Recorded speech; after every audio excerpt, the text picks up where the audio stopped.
Welcome to Flourish. I'm Diane Planidin, and you're in the right place if you're ready to create an inspired life. And we do so by working on our own personal development so we can be strong role models for those we love and mentor. We are on the next chapter, 43, in week 8, and from the Psych-100's Queen's University class. So let's get going.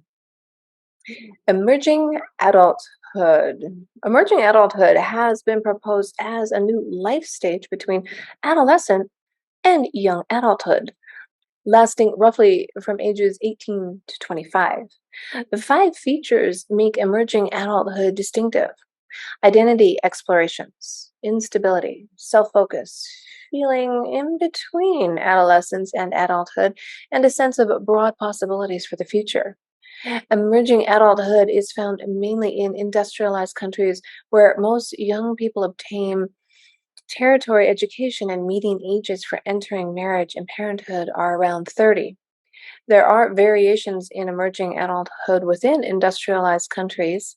It lasts longest in Europe and in Asian industrialized countries. The self focused freedom of emerging adulthood is balanced by obligations to parents and by conservative views of sexuality. In non industrialized countries, although today emerging adulthood exists only among the middle class elite, it can be expected to grow in the 21st centuries as these countries become more affluent.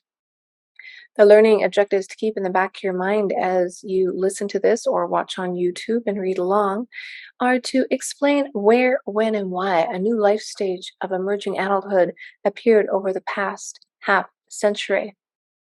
Identify the 5 features that distinguish emerging adulthood from other life stages, and describe the variations in emerging adulthood in countries around the world. I am a student at this course, not a teacher, so I'm sharing my learning journey with you. Introduction. Think for a moment about the lives of your grandparents and great grandparents when they were in their 20s. How do their lives at that age compare to your life? If they were like most other people of their time, their lives were quite different than yours. What happened to change the 20s so much between their time and our own? And how should we understand the 18 to 25 age period today? The theory of emerging adulthood proposes that a new life stage has arisen between adolescence and young adulthood over the past half century in industrialized countries.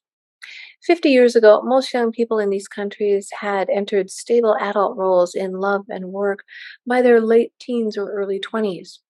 Relatively few people pursued education or training beyond secondary school, and consequently, most young men were full time workers by the end of their teens. Relatively few women worked in occupations outside the home, and the median marriage age for women in the United States and in most other industrialized countries in 1960 was around 20. The median marriage age for men was around 22, and married couples usually had their first child about 1 year after their wedding day. All told, for most young people, half a century ago, their teen adolescence led quickly and directly to stable adult roles in love and work by their late teens or early 20s. These roles would come from the structure of their adult lives for decades to come. Now, all that has changed. A higher proportion of young people than ever before, about 70% in the United States, pursue education and training beyond secondary school. The early 20s are not a time of entering stable adult work, but a time for immense job instability. In the United States, the average number of job changes from ages 20 to 29 is 7. The median age of entering marriage in the United States is now 27 for women and 29 for men. Consequently, a new stage of the lifespan, emerging adulthood, has been created, lasting from the late teens through the mid 20s, roughly ages 18 to 25. The 5 features of emerging adulthood. 5 characteristics distinguish emerging adulthood from other life stages. Emerging adulthood is 1, the age of identity explorations; 2, the age of instability; 3, the self focus age; 4, the age of feeling in between; And 5, the age of possibilities. Perhaps the most distinctive characteristic of emerging adulthood is the age of identity exploration. That is, it is an age when people explore various possibilities in love and work as they move toward making enduring choices. Through trying out these different possibilities, they develop a more definitive identity, including an understanding of who they are, what their capabilities and limitations are, what their beliefs and values are, and how they fit into society around them. Erik Erikson in 1950, who was the first to develop the idea of identity, proposed that it is mainly an issue in adolescence. But that was more than 50 years ago. And today, it is mainly in emerging adulthood that identity exploration take place. The exploration of emerging adulthood also make it an age of instability. As emerging adults explore different possibilities in love and work, their lives are often unstable. A good illustration of this instability is their frequent moves from one residence to another. Rates of residential change in American society are much higher at ages 18 to 29 than at any other period of life. This reflects the explorations going on in emerging adult lives. Some move out of their parents' household for the first time in their late teens to attend a residential college, whereas others move out simply to be independent. They may move again when they drop out of college or when they graduate. They may move to cohabit with a romantic partner and then move out when the relationship ends. Some move to another part of the country or the world to study or work. For nearly half of American emerging adults, residential change includes moving back in with their parents at least once. In some countries, such as Southern Europe, emerging adults remain in their parents' homes rather than move out. Nevertheless, they may still experience instability in education, work, and love relationships. Emerging adulthood is also a self focused age. Most American emerging adults move out of their parents' home at age 18 or 19 and do not marry or have their first child until at least their late 20s. Even in countries where emerging adults remain in their parents' home through their early 20s, as in Southern Europe and in Asian countries such as Japan, they establish a more independent lifestyle than they had as adolescents. Emerging adulthood is a time between adolescents' reliance on parents and adults' long term commitments in love and work. And during these years, emerging adults focus on themselves as they develop the knowledge, skills, and self understanding they will need for adult life. In the course of emerging adulthood, they learn to make independent decisions about everything from what to have to dinner to whether or not to get married. Another distinctive feature of emerging adulthood is that it is that age of feeling in between, not adolescence, but not fully adult either. When asked, do you feel that you have reached adulthood? The majority of emerging adults respond neither yes nor no, but with the ambiguous, in some ways yes, in some ways no. It is only when people reach their late 20s and early 30s that a clear majority feels adult. Most emerging adults have the subjective feeling of being in a transitional period of life, on the way to adulthood, but not there yet. This in between feeling in emerging adulthood has been found in a wide range of countries, including Argentina, Austria, Israel, the Czech Republic, and China. Finally, emerging adulthood is the age of possibilities, when many different futures remain possible and when little about a person's direction in life has been decided for certain. It tends to be an age of high hopes and great expectations, in part because few of their dreams have been tested in the fires of real life. In one national survey of 18 to 24-year-olds in the United States, nearly all, 89%, agreed with the statement, I am confident that one day I will get to where I want to be in life. This optimism in emerging adulthood has been found in other countries as well. Woo! Love that. International variations. The five features proposed in the theory of emerging adulthood originally were based on research involving about 300 Americans between ages 18 and 29 from various ethnic groups, social classes, and geographical regions. To what extent does the theory of emerging adulthood apply internationally? The answer to this question depends greatly on what part of the world is considered.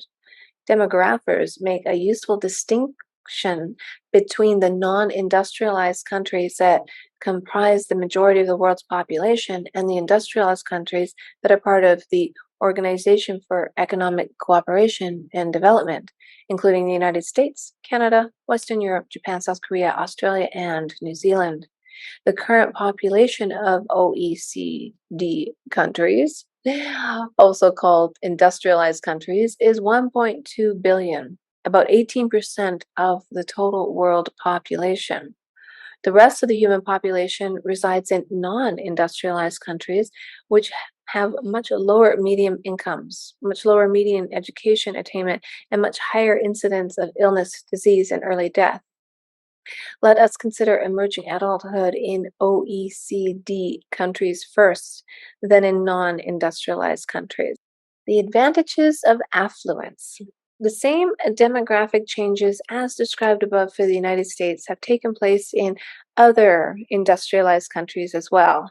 This is true of participation in post secondary education as well as median ages for entering marriage and parenthood. However, there is also substantial variability in how emerging adulthood is experienced across industrialized countries. Europe is the region where emerging adulthood is longest and most leisurely. The median ages for entering marriage and parenthood are nearly 30 in most European countries. Europe today is the location of the most affluent, generous, and egalitarian societies in the world. In fact, in human history, governments pay for tertiary education, assist young people in finding jobs, and provide generous unemployment benefits for those who cannot find work. In Northern Europe, many governments also provide housing support. Emerging adults in European societies make the most of these advantages, gradually making their way to adulthood during their 20s while enjoying travel and leisure with friends. The lives of Asian emerging adults in industrialized countries such as Japan and South Korea are in some ways similar to the lives of emerging adults in Europe, and in some ways strikingly different. Like European emerging adults, Asian emerging adults tend to enter marriage and parenthood around 30. Like European emerging adults, Asian emerging adults in Japan and South Korea enjoy the benefits of living in affluent societies with generous social welfare systems that provide support for them in making the transition to adulthood. For example, free university education and substantial unemployment benefits. However, in other ways, the experience of emerging adulthood in Asian industrialized countries is markedly different than in Europe. Europe has a long history of individualism, and today's emerging adults carry that legacy with them in their focus of development and leisure during emerging adulthood. In contrast, Asian cultures have a shared cultural history emphasizing collectivism and family obligation. Although Asian cultures have become more individualistic in recent decades as a consequence of globalization, the legacy of collectivism persists in the lives of emerging adults. They pursue identity explorations and self development during emerging adulthood, like their American and European counterparts, but with narrower boundaries set by their sense of obligation to others, especially their parents. For example, in their views of the most important criteria for becoming an adult, emerging adults in the United States and Europe consistently rank financial independence among the most important markers of adulthood. In contrast, emerging adults with an Asian cultural background especially emphasize becoming capable of supporting parents financially as among the most important criteria. This sense of family obligation may curtail their identity explorations in emerging adulthood to some extent, as they pay more heed to their parents' wishes about what they should study, what job they should take, and where they should live than emerging adults do in the West. Another notable contrast between Western and Asian emerging adults is in their sexuality. In the West, premarital sex is normative by the late teens, more than a decade before most people enter marriage. In the United States and Canada and in Northern and Eastern Europe, cohabitation is also normative. Most people have at least one cohabitating partnership before marriage. In Southern Europe, cohabitating is still taboo, but premarital sex is tolerated in emerging adulthood. In contrast, both premarital sex and cohabitation remain rare and forbidden throughout Asia. Even dating is discouraged until the late 20s, when it would be a prelude to a serious relationship leading to marriage. In cultural comparisons, about three-fourths of emerging adults in the United States and Europe report having had premarital sexual relations by age 20, versus less than one-fifth in Japan and South Korea. EA, or emerging adulthood in non industrialized countries. Low, but rising. Emerging adulthood is well established as a normative life stage in the industrialized countries described thus far, but it is still growing in non industrialized countries. Demographically, in non industrialized countries, as in industrialized countries, the median ages for entering marriage and parenthood have been rising in recent decades, and an increasing proportion of young people have attained post secondary education. Nevertheless, currently it is only a minority of young people in non industrialized countries who experience anything resembling emerging adulthood. The majority of the population still marries around age 20 and has long finished education by the late teens. They have a chart here that shows the rates of enrollment in tertiary education are much lower in non industrialized countries than in industrialized countries, and gives you a comparison with females and males. So if you have a chance, take a look at it on the YouTube channel. For young people in non industrialized countries, emerging adulthood exists only for the wealthier segment of society, mainly the urban middle class, whereas the rural and urban poor, the majority of the population, have no emerging adulthood and may even have no adolescence because they enter adult like work at an early age and also begin marriage and parenthood relatively early. What researchers observed about adolescence in 2002 applies to emerging adulthood as well. In many ways, the lives of middle class youth in India, Southeast Asia, and Europe have more in common with each other than they do with those of poor youth in their own countries. However, as globalization proceeds and economic development along with it, the proportion of young people who experience emerging adulthood will increase as the middle class expands.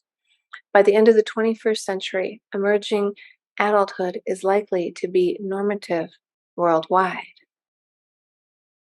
In conclusion, the new life stage of emerging adulthood has spread rapidly in the past half century and is continuing to spread. Now that the transition to adulthood is later than in the past, is this change positive or negative for emerging adults and their societies? Certainly, there are some negatives.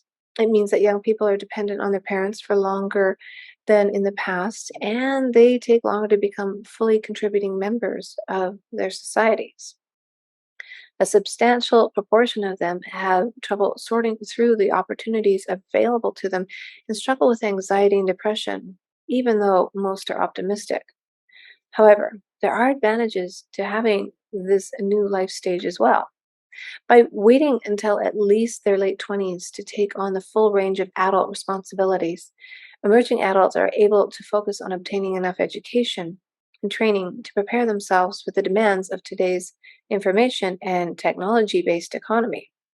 Also, it seems likely that if young people make crucial decisions about love and work in their late 20s or early 30s, rather than their late teens and early 20s, their judgment will be more mature and they will have a better chance of making choices that will work out well for them in the long run. What can societies do to enhance the likelihood that emerging adults will make a successful transition to adulthood? One important step would be to expand the opportunities for obtaining tertiary education. The tertiary education system of industrialized countries were constructed at a time when the economy was much different, and they've not expanded at the rate needed to serve all the emerging adults who need such education. Furthermore, in some countries, such as in the United States, the cost of tertiary education has risen steeply and is often unaffordable to many young people. In non industrialized countries, tertiary education systems are even smaller and less able to accommodate their emerging adults. Across the world, societies would be wise to strive to make it possible for every emerging adult to receive tertiary education free of charge. And there could be no better investment for preparing young people for the economy of the future. Well, I absolutely loved that chapter, and the emphasis on education was really quite fascinating. But on a more personal note, I didn't have my son until I was in my 30s. And I'm so thankful I waited because, hey, I'm going to say it out loud. I wasn't mature enough yet. I still had a lot to learn, a lot to explore, work, travel, life. And I'm very grateful that I did so. And now I know why. And this is why it's going to help me with my book. So if you like the show, share it with somebody you know and maybe send a comment, give me a thumbs up. Keep that optimistic outlook in life. Whether you're an emerging country, like an industrial country or otherwise, keep that optimistic outlook and you will live a more inspired life.